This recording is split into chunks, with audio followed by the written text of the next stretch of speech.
விஜய் நம்ம சினிமால பாத்திருக்கோம், அவர் டான்ஸ் ஆடி பாத்திருக்கோம், அவர் நடிப்பு திறமையை பாத்திருக்கோம், நிறைய படங்களுக்கு நம்ம தியேட்டருக்கே போயிருக்கோம். ஆமா. அப்படிப்பட்ட விஜய் கிட்ட இவ்வளவு நல்ல குணங்கள் இருக்குன்றது எப்படி வெளியே வருதுன்னு நினைக்கிறீங்க? இப்பதானே வெளியே வருது. இப்பதானே முதலமைச்சர் ஆயிருக்காரு. Yeah. இப்ப ஒரு ரூல் அவர் ஒரு நாள் ஒரு சைன் போட்டு ஒரு புதுமை இதை பண்ணிட்டு மனுஷன் இருக்காரு. செய்யறாரோ இல்லையோ லஞ்சம் வாங்க விட மாட்டேன்னு சொல்றேன். அதுவே கேட்க சந்தோஷமா இருக்குல்ல? அது நடக்குது நடக்கவும் செய்யுது. நடக்குது. நம்ம கண் கூட பாத்துட்டு இருக்கோமே, நடந்துட்டு இருக்கேன். நீங்களும் ஒரு தாய் உள்ளம் கண்ட ஒரு தாய் தான். ஆமா. அவங்களுக்கும் ஒரு தாய் இருக்கு, சோபா சந்திரசேகர் இருக்காங்க. ஆமா. ஆனா இந்த பிள்ளைய போட்டு இவர் வந்து சரியே கிடையாது, இவர் ஒரு கூத்தாடி அப்படின்னு ரொம்ப அலிகேஷன்ஸ் வைக்கிறாங்களே. சில சமயம் விஜயோட உண்மையான ரசிகர்களுக்கு வருத்தம் இருக்கும். ஆனா அதையும் தாண்டி ஏன் இவ்வளவு கற்கள் வீசப்படுது? ஏன்னா அவர் ஃபர்ஸ்ட் டைம் சீஃப் மினிஸ்டரா வந்திருக்காரு. சரிங்க. இப்ப இவ்வளவு நாளும் பாத்தீங்கன்னா தமிழ்நாட்டுல 2 மேஜர் பார்ட்டிஸ் தான் அந்த பவர்ல இருந்திருக்காங்க. ஃபர்ஸ்ட் டைம் ஒருத்தர் வராரு அந்த சர்க்கிள்ல. தாங்கிக்க முடியலன்றீங்க? அதுதான் அப்படின்னு நான் நினைக்கிறேன். சோ இந்த உலகம் அப்படிதான் இருக்கு.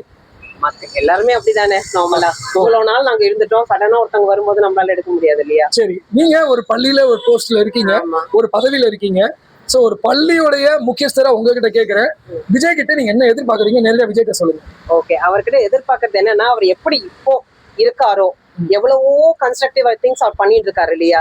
ஒரு நாளைக்கு அதே மாதிரி இந்த 5 வருஷமா அவர் பண்ணிட்டாருன்னா தமிழ்நாடு எங்கேயோ போயிடும். சோ இவர் அடிக்க அடிக்க அடிக்க அவரு மாறிடக்கூடாது. மாறிடவே கூடாது. உதச்சிக்கிட்டே இருப்பாங்க. அவங்க யாரு என்ன சொன்னாலும் அவர் கண்டுக்க கூடாது.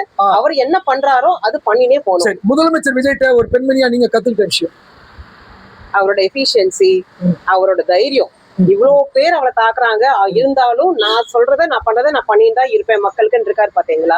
அது எனக்கு ரொம்ப பிடிச்சிருக்கு. யார் என்ன நினைச்சாலும் பரவாயில்ல, நான் ஒரு வழியை ஏற்படுத்தினா அந்த வழியில போவேன், நான் போவேன். எனக்கு அதை யார் என்ன சொன்னாலும் எனக்கு அதை பத்தி பிரச்சனையே இல்லை. மக்களுக்கு நான் பண்ண வேண்டியதை நான் பண்ணுவேன் நினைக்கிறாரு இல்லைங்களா? அந்த தைரியத்தை நான் ரொம்பவே அட்மையர் பண்ணேன். மிக்க மிக்க நன்றி சார். ரொம்ப தேங்க்ஸ்.